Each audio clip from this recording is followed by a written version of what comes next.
So what Akbaruddin said is that he considers himself as a descendant of Mughals. Now if I have to tell the impact of Mughal on Indian subcontinent, then it would take hour. But if a word which describes the Mughal invasion best is barbaric. Right from Taimur, Ghaznavi, Nadir Shah, Babur, Ahmad Shah Abdali to Tipu Sultan, every Islamic ruler has oppressed, tortured and killed many Hindus, or would I say Kafirs. Our women have been raped, tortured, abducted and even sold in foreign markets.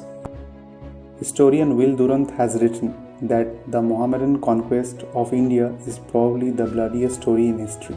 On the other hand, another historian, Francois Goiter, has written that the massacres perpetuated by Muslims in India are unparalleled in history.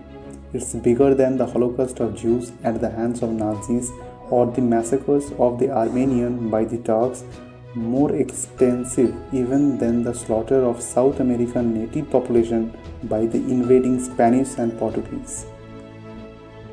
Professor K.S. Lal estimates that the Hindu population in India decreased by 80 million between 1000 to 1525 AD, an extermination unparalleled in world history.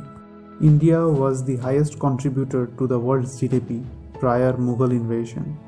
We were the largest contributor to the world's economy, and after 800 years of Mughal rule, the India's contribution to world's GDP fell massively. Mughals destroyed the universities and the educational institutes too.